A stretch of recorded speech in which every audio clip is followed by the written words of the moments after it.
Cool. Okay, welcome back, guys. Hopefully you had a chance to have some of those cream and jam scones. I'm now stuck to my clicker with jam, which is always a good sign. So before the break, we talked about WebGIS, we talked about ArcGIS Online, we talked about ArcGIS Enterprise, and the underlying concepts of GIS. What we want to do now is look at a couple of concepts, including imagery later on, looking at field maps, looking at integration as a concept, but starting all off with a tool from Eagle called Local Maps. Many of you use Local Maps already. It's a tool which sits on top of ArcGIS. It's really designed to take your WebGIS further in the areas of reporting, user experience, and third-party data integration. To give us an update in terms of the latest features of Local Maps, as well as what's coming, I want to first introduce Aravind, who's the product manager. Aravind. Thank you, Scott. As Scott said, and picking up from Carol's presentation earlier, the key thing for us is to make the maps more user-friendly and accessible, and that's what we have Local Maps for. It's a simple but powerful web application that you can use it to share your content at one place, makes map more accessible with user-friendly widgets, and you can configure and generate reports through it. This complements your ArcGIS Online and Enterprise and aim to serve your users both from GIS and non-GIS background. It's built using Experience Builder Developer Edition, and it comes with customized user-friendly widgets, flexible integration, and configuration options. Here, we are looking at an example where Palmerston City Council has recently made their transition to the new local maps. They use a gallery to share all their spatial content in one place, and that's available publicly. And with the viewer, they allow their users to interact with the maps in a more user-friendly way with customized on-measure feature queries and more. To take a closer look, I'm going to pass it over to the team, who's going to explain more about the viewer capabilities and diving into the upcoming features, part of the upcoming version in the reporting module specifically. With that, I'm going to hand it back to Logan, who's our new lead developer. With our new code architecture, we can keep local maps up to date with ArcGIS Experience Builder, Maps SDK for JavaScript, or even support web components. Now let's quickly look at some of these features. Let's go into the Add Data widget. Here we've already prepped some data, and I'll add it to the map.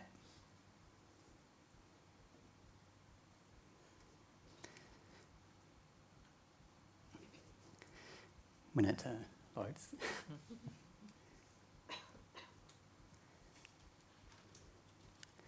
Nope, that's not going to work, so let's try refreshing the page and doing this again.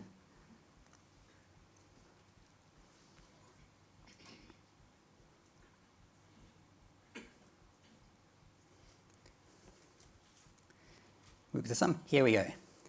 So we've added it to our map, and we can use a select widget to select some of it.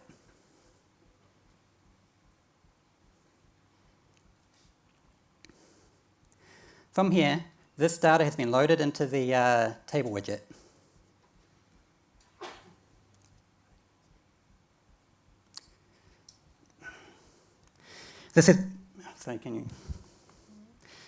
So from here, it's been loaded into the table with our other, with our other data, other map services on the fly. The newly added data has been loaded in, and you can choose to just view our selected data.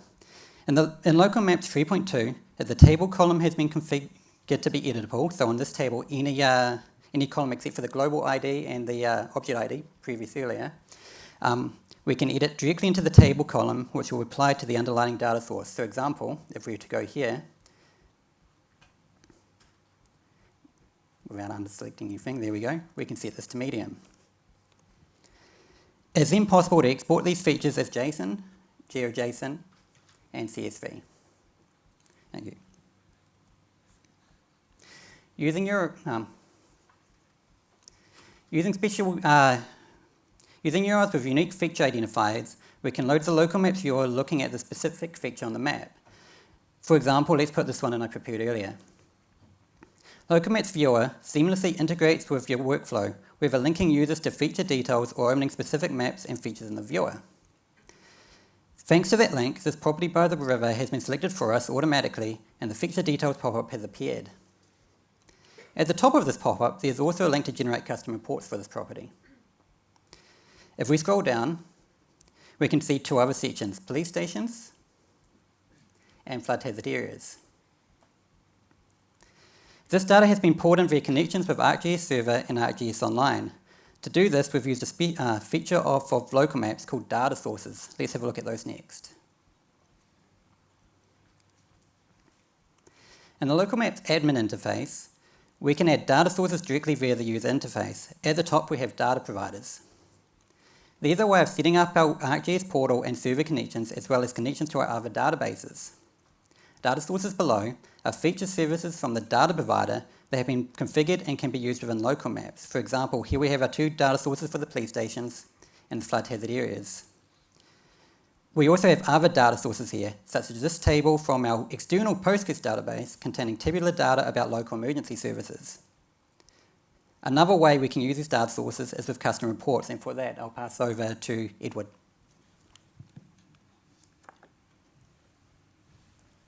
So I'm now switching on the mic, and then we will start looking at reporting. So reporting, it's a key parts and key functionalities of local maps that allows you to create a data-driven documents, PDF documents, and PDF can be exciting and impactful as well. So, this can include your business logic from using the data source or the feature service that come from the maps. And then in Local Maps version 3.2, we are not only reaching parity with the functionalities on reportings for conditional reportings, for full page map. There's also new interface that hopefully helps you to do your jobs more effectively or efficiently. Now we're looking at the reporting editors. So we've introduced a new concept of using section to replace the report combinations ideas. So each of the section is a new page and you can reorder it easily. And there's many different elements that you can use here. The first sections is for the titles and there's no templates with it.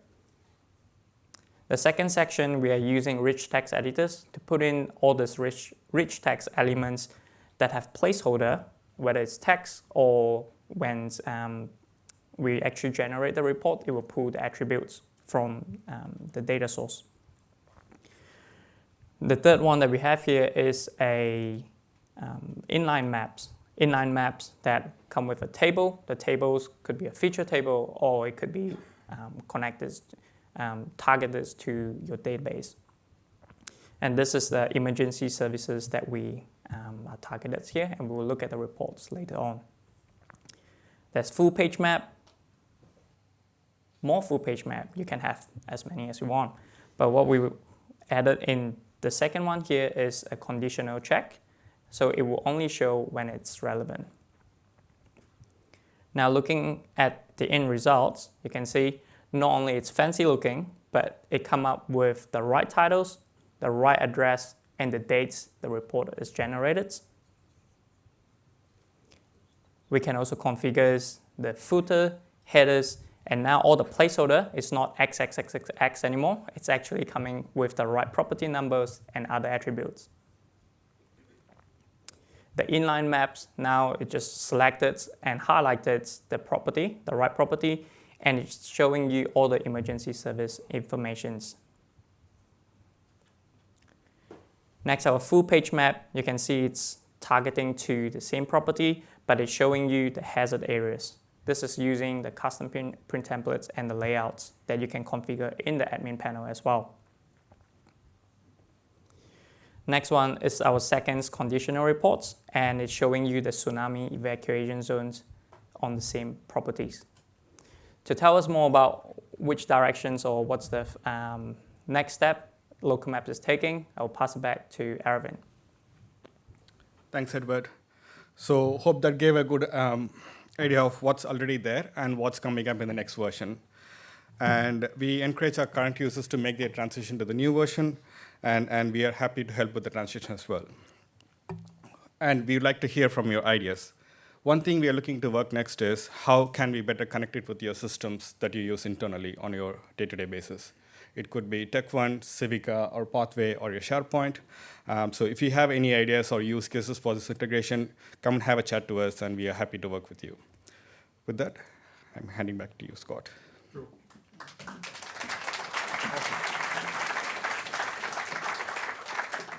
Thanks very much to Arvind, Edward, and to Logan. So any questions about local maps, please grab the guys at the break. We're excited about the reporting capability, drawing upon not just GIS data, but drawing upon information from other business systems and using that power of where to bring that information into a nice, simplified PDF.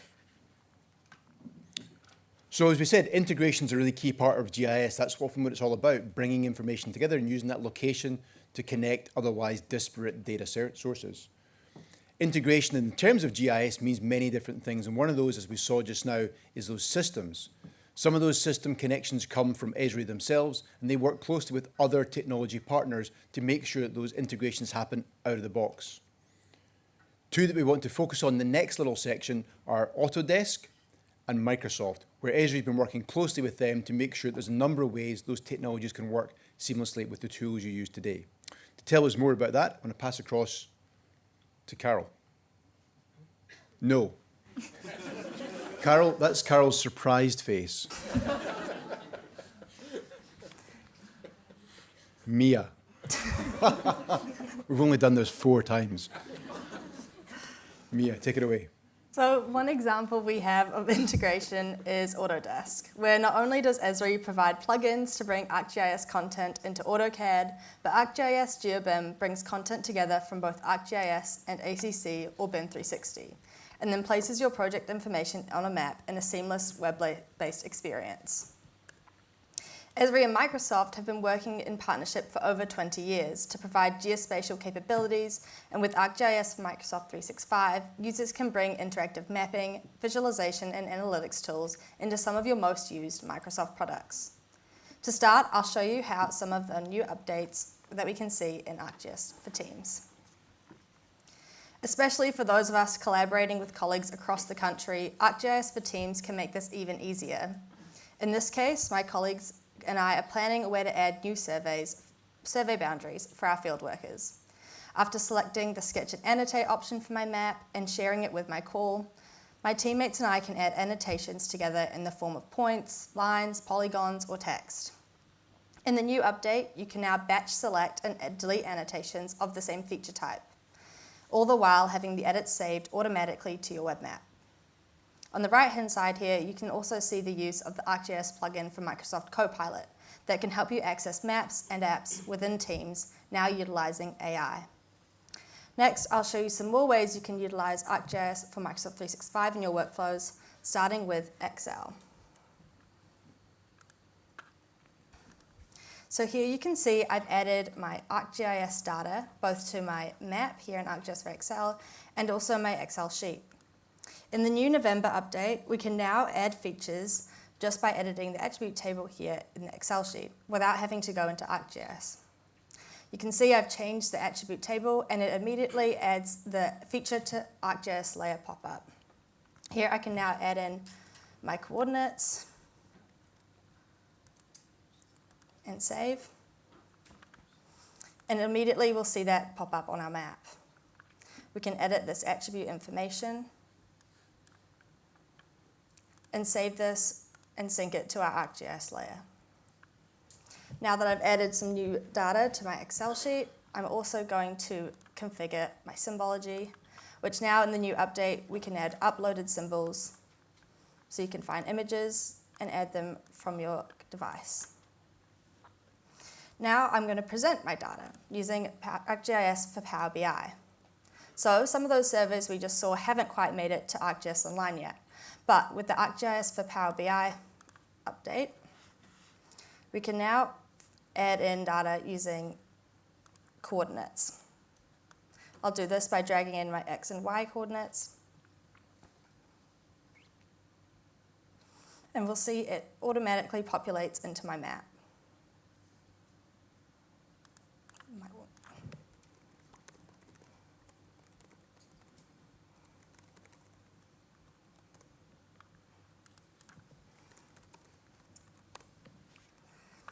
Of course, you don't need to log in, but that does help when we're trying to find our ArcGIS Online data. So simply, I can now change it to a heat map so I can see where all those different surveys have been populating. And we can also add custom tooltips by dragging in fields to our tooltips area. Of course, we can also add data from ArcGIS Online. And today I'll be using some data from my content. But you can also add public data from Living Atlas or ArcGIS Online.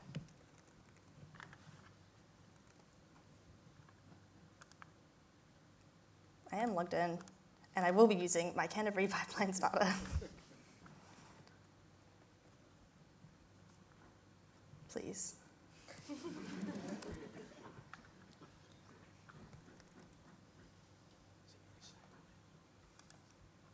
I hope not.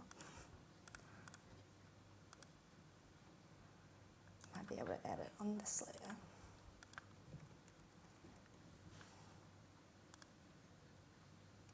This is unfortunate.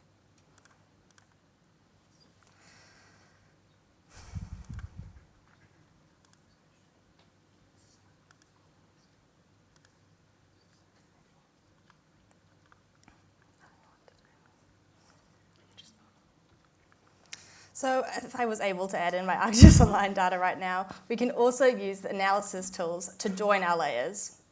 For this example, I had some asset ID data that we could use as a common field, which means we could, just by selecting our map, we could filter these charts that I have over here. Now, if you'd like to see some more information on ArcGIS for Microsoft 365, there are some websites and resources you can use to hopefully get that working a little bit better than I have today. I'll pass over to Jess now to a little bit more about integration.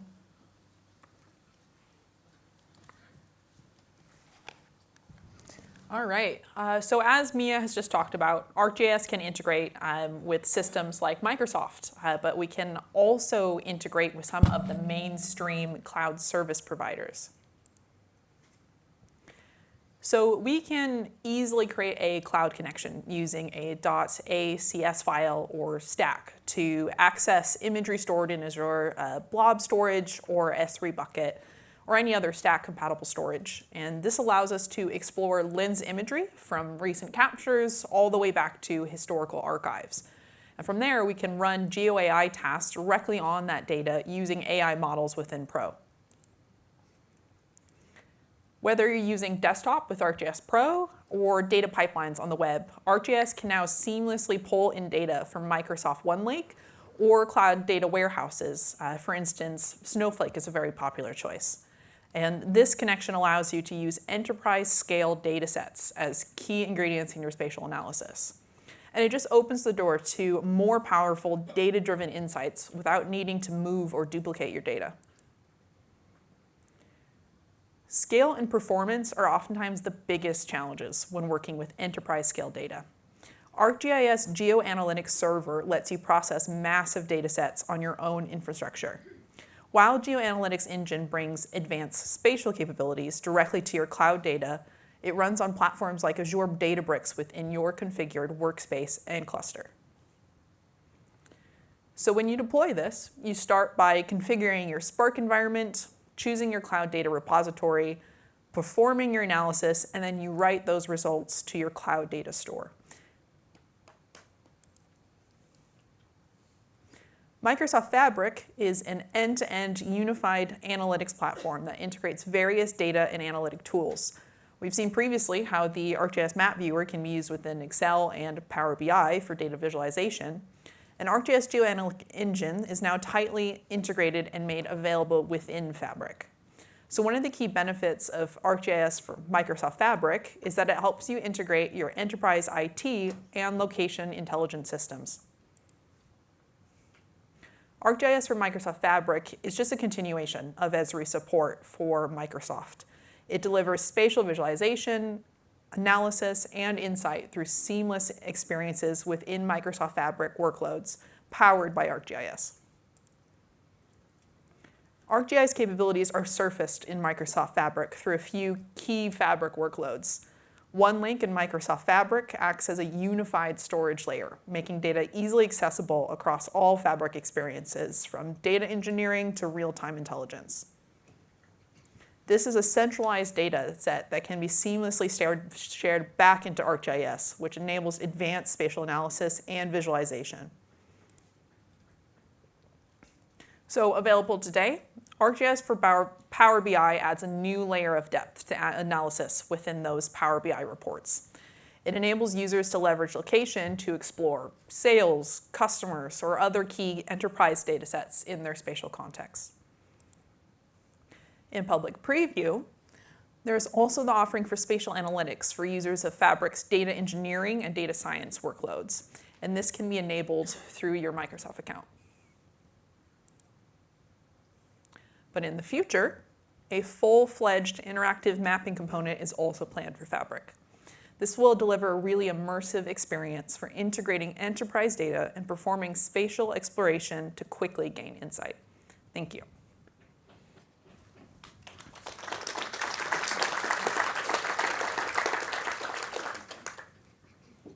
Cool. Thank you very much to Mia and Jess. We'll get to Carol shortly.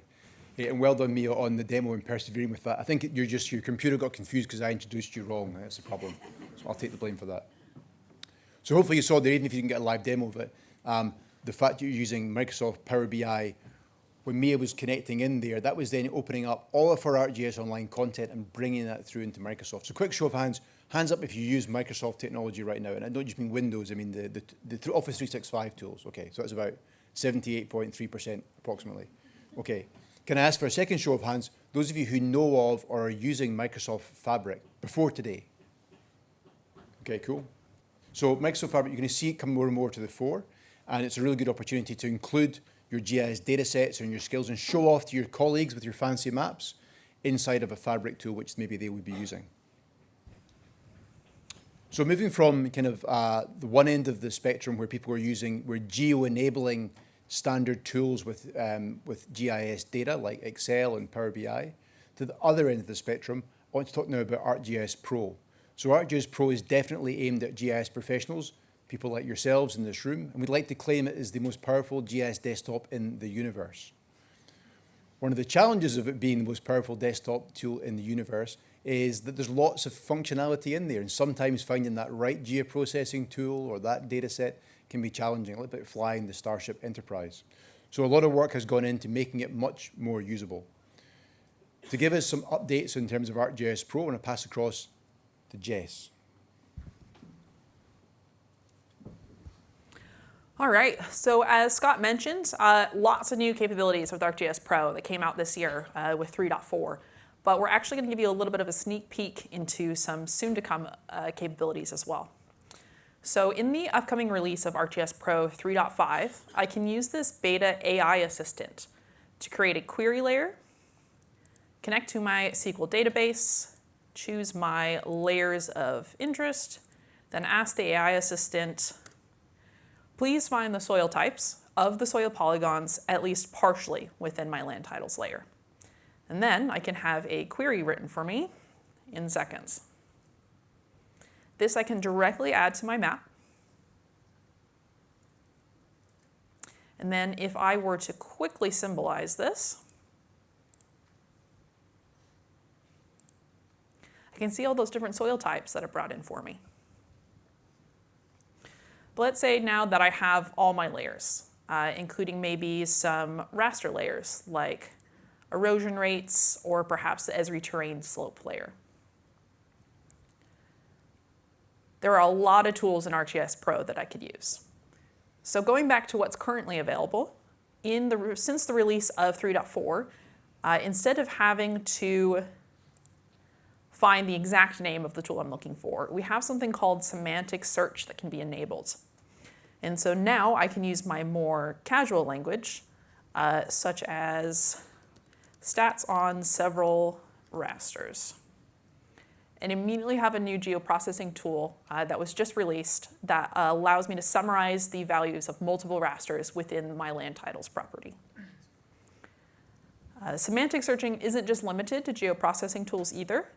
By going to my project and then my options, there are a lot of settings for ArcGIS Pro. And maybe I have a specific problem, like I've just opened up a 3D scene and maybe it is running a bit slow. I can immediately get some recommendations so I can fix my quality and performance options to make sure that things run a bit smoother. All right, so now we're going to pivot into a little bit more of an urban view and also into 3D.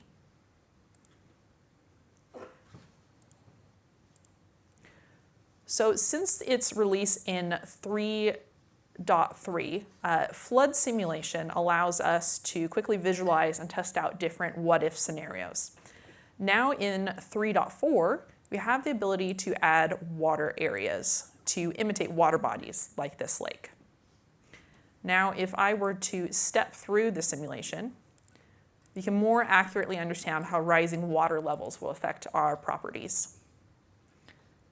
And when we're ready to export our analysis, I can immediately create a CRF. What that is a single raster layer that is multidimensional and contains all the states of the flood in one layer. So instead of floods, let's now switch focus to a different type of natural disaster, wildfires. ArcGIS Pro is a tool that allows us to access GeoAI models to solve problems like extracting building footprints for detecting trees. But now we have a new type of model that can be used in disaster response and recovery efforts like the Palisades fire in California. So in this Pro project, we launched the Classify Objects using Deep Learning tool. And we point to our imagery. We select the layer building footprints to classify, and then choose the vision language classification model from Living Atlas. The arguments we put into this model are natural language, like classifying damaged versus undamaged, and adding some background context, like you are looking at aerial imagery that contains structures potentially affected by wildfires. We use an AI connection file to tell the model how to connect to OpenAI, and then we skip ahead about 3 hours of processing. We can take a look at the results. The model has identified nearly 7,000 buildings damaged by the fire. Zooming in, we can see the clear visual impact of buildings in red that had been burned down. But the model doesn't just classify. It explains itself. A new attribute has been added that explains the reason that the structure was marked as damaged.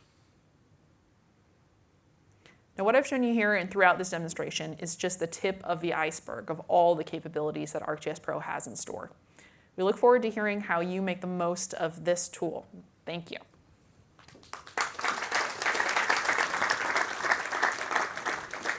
Thanks very much, Jess. That's awesome. So hopefully you saw some of the previews of how AI is being included in ArcGIS Pro. Previously, we maybe showed some of the processing aspects, like the last demonstration that Jess showed, but more and more we're using semantic search and AI to make it more accessible and remove barriers to its use by people who maybe haven't got as much experience.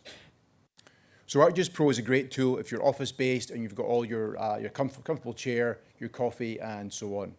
But GIS goes beyond the office out into the field, and many of you are doing this right now. The workflows that are supported by field operations are many and varied, taking some of the capabilities that previously were only on the desktop out into online environments and offline environments.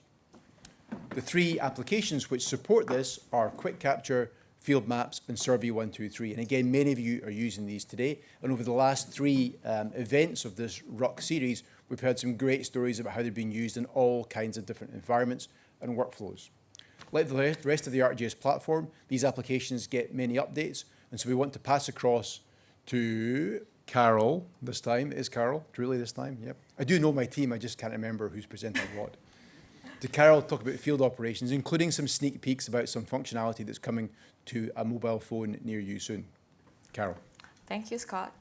In this section, we will explore 3 key field apps used for tree management scenario. Quick Capture for rapid data collection, Survey 123 for a more form-centric approach, and field maps for map-driven data collection.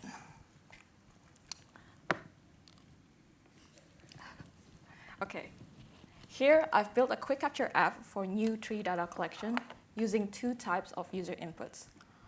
Project user inputs are set when opening a project, like the collector name and land cover type. Button user inputs are recorded when a button is tapped. Now in Quick Capture Designer, I want to show you that project user inputs can pull data not just from organizational layers in ArcGIS Online, but also from Living Atlas content. Like here where I'm enabling dynamic choice lists of land cover names from LCDB layer. Last year, ESRI also added Arcade Editor in Quick Capture Designer, allowing you to automate your workflows. So here's an example where I can automatically retrieve suburb names based on the location. So that was a rapid update on Quick Capture, exactly like the app itself. Now let's move on to Survey 123. Earlier, Fran showed us how to activate AI Assistant in ArcGIS Online settings. With that enabled, I can also choose which individual Survey 123 AI assistants to activate on the Survey 123 website. The first AI assistant I want to showcase is the chatbot, where it helps you to design your survey based on simple prompts.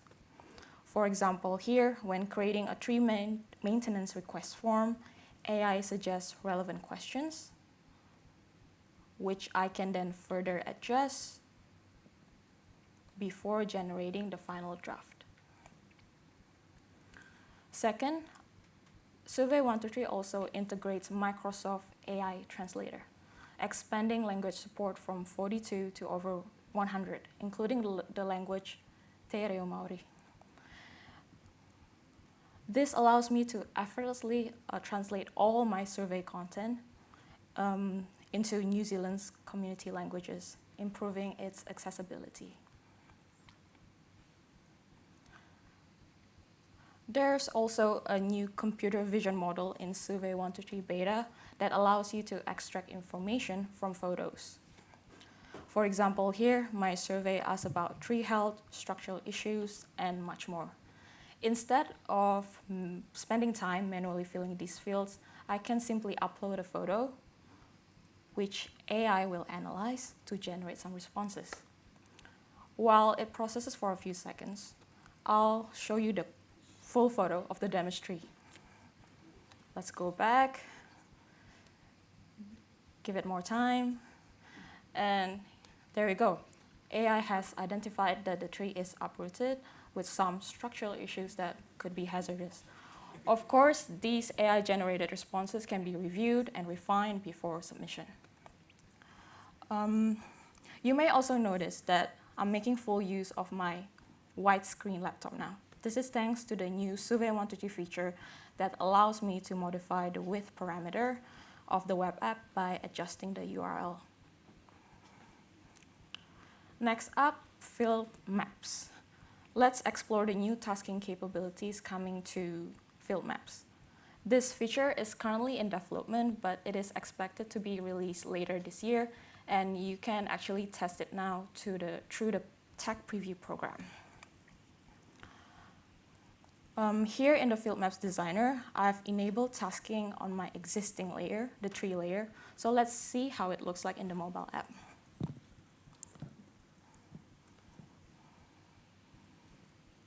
Let me reload that.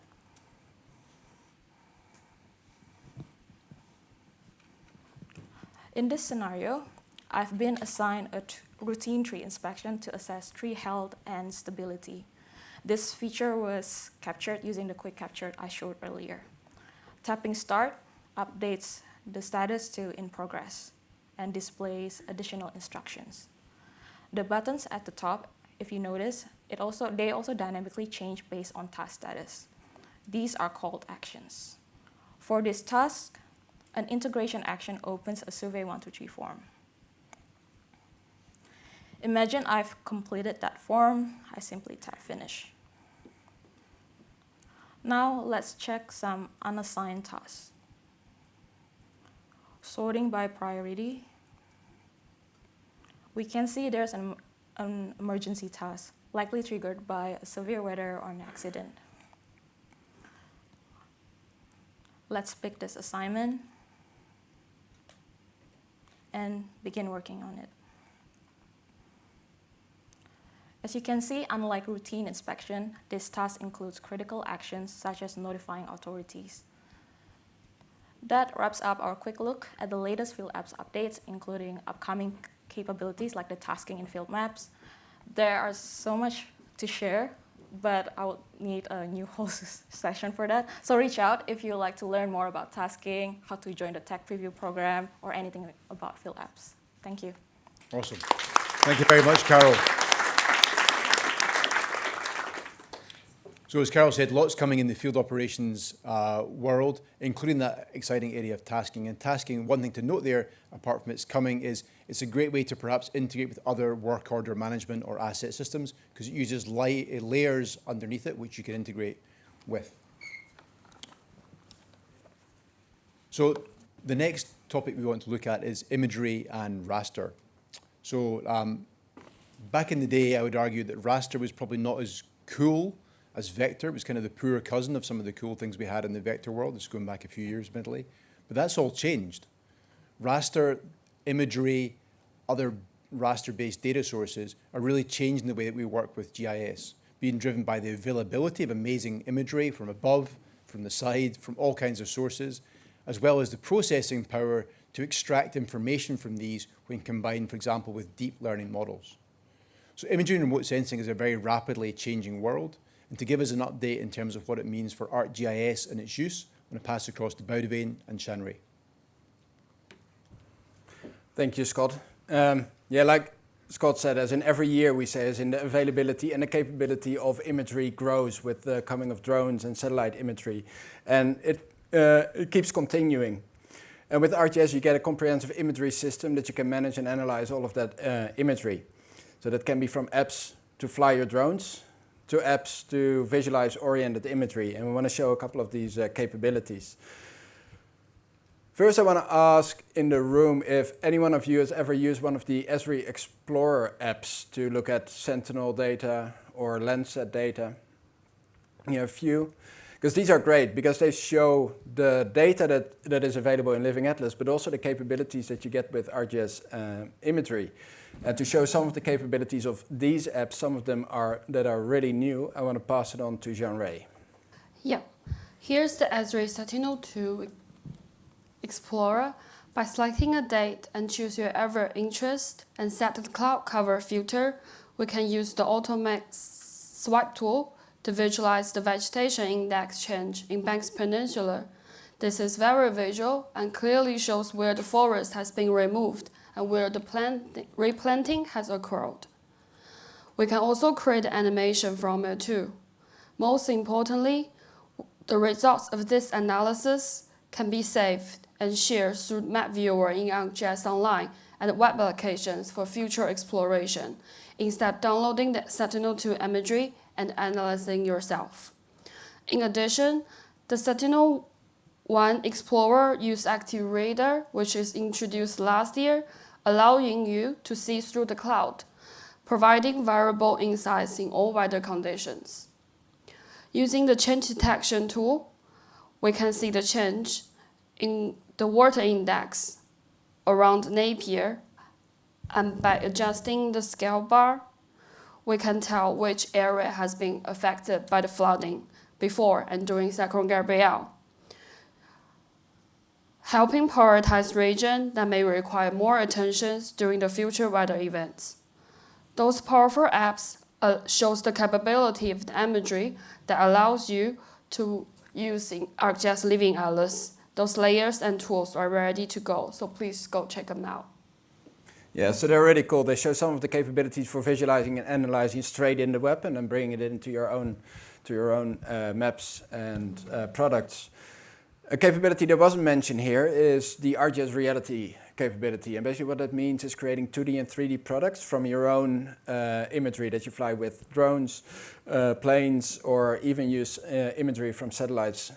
in the sky, and that can be for a small project area up to a regional or even a national mapping exercise. They all use the same engine, so all of the apps that you can process the imagery with all use the same reality engine. So improvements made to that engine will flow through to all of the apps that are using it. And the output products, you can see them as foundational layers, usually for things like analysis, viewshed analysis, for example, or for your digital twin. And we received some imagery from AUT in Auckland from their North campus, and I want to show you through the workflow that you go through when you receive that imagery into foundational layers for your GIS. So in Drone to Map, you can easily load them in, like I've done here, and you can see all the images taken. You can very simply select the products that you need, so that can be 2D products or 3D products. That once created, you can then share to your ArcGIS Online or ArcGIS Enterprise organization. From there, you can start using them in ArcGIS Pro or in a scene viewer. As you can see here, you see the same points that I've loaded in. And the first product is the True Ortho. So this is actually pretty new imagery from Auckland, but you can see that when we load in the True Ortho, that a lot of changes has happened. But it's a true ortho, so it's looking straight from above. So that's great for things like feature extraction because you don't have occlusion or building lean. Another layer is the DSM that you see here, great for things like flood analysis that you can use. And also a DEM layers can be created. And here we use that to layer it on top of the New Zealand elevation data, just to show you the latest changes in the terrain. And finally, you can also create those immersive 3D textured meshes that are usually foundational for your digital twins to give people a 3D perspective of the area that you're working in. So this is more the traditional imagery. There's also more non-traditional imagery that you can manage and view within ArcGIS. And that's something we call oriented imagery. And Jean-Ray can show you the latest developments in that area. Yeah. With the non-traditional imagery, we mean the images that don't look straight down, but photos taken with your phones from helicopters or 360 images. There are two ways to get started with your oriented imagery. If you have existing images, you can manage and publish them from ArcGIS Pro. New is, in this release, you can add the images as attachment to the layer. Another way is, in ArcGIS Quick Capture Designer, you can create a new oriented imagery catalog by enabling oriented imagery on any feature layers in ArcGIS Online. Now, let's have a look at two new apps and widgets that support oriented imagery. The first one is the ArcGIS Instant app 3D Viewer template. We're now looking at oblique images captured over the North Campus of AUT and have access to the full resolution images. In the Oriented Imagery Viewer widget, we can zoom in to the image and feel the view in the map change with it. By using the image gallery, we can see all the other images that look at the same location. Also new is, there is a new Oriented Imagery widget in ArcGIS Experience Builder. Here, we're looking at inspection images taken in Mountain Victoria, Wellington by using ArcGIS Quick Capture on my phone. Let's see, we want to inspect the cannon. Here's the image, and you see we can use the navigation tool to see the other images with different perspective, like this one or this one, which might show the cannon has been compromised. The widget in Experience Builder also supports 3D. So you can choose what perspective you need for your oriented imagery. Those are some most recent updates to oriented imagery. It's a powerful way to manage and visualize your non-traditional imagery and also improve your situation awareness. Yeah, so it's just one of the many types of imagery that we can manage and use within ArcGIS. And another new one to the catalog is the hyperspectral imagery. And we can sort of define hyperspectral imagery, defined by that it has hundreds of narrow spectral bands. And we can now use it straight into ArcGIS, and it can be used for things like geological mapping or agriculture or mineral exploration. Many use cases has it. And in the graph that you can see here, you can see the spectral profile of a couple of locations in that imagery. You can sort of see them as fingerprints of those locations that can then be used to further identify other objects within the map. For example, for a specific plant species, to identify those from imagery. Being able to share and visualize your imagery with a wider audience is also important. So ESRI continues to make improvements to the viewer. So in the map viewer, you can now easily use the multidimensional imagery, for example, from the flood mapping that Jess showed before, or here the weather data, where you can simply select a variable of the weather and then jump through time using the time dimension. Another new addition to Experience Builder is the processing template widget. And when you publish an image surface, you can attach raster functions to it to, for example, change the visualization on the fly or do analysis on the fly. And with this new update, you can make those available in Experience Builder to visualize those, to show those raster functions. So with ArcGIS, you get a full suite of tools to manage and visualize and analyze your ArcGIS imagery. So if you want to learn more about that, feel free to come and talk to us. But with that for now, passing it back to you. Awesome. Thank you very much, Boudewijn and Shan-Ray.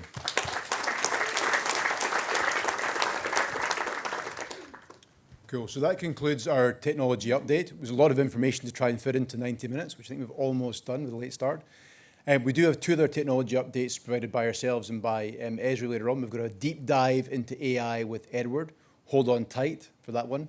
And we've also got, as you mentioned, Gerrit van Maren's going to be covering some 3D stuff and digital twins.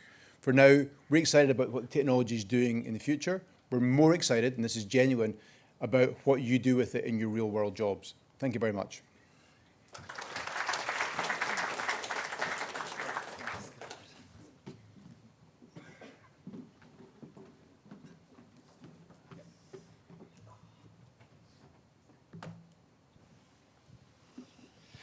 Beautiful. Alrighty.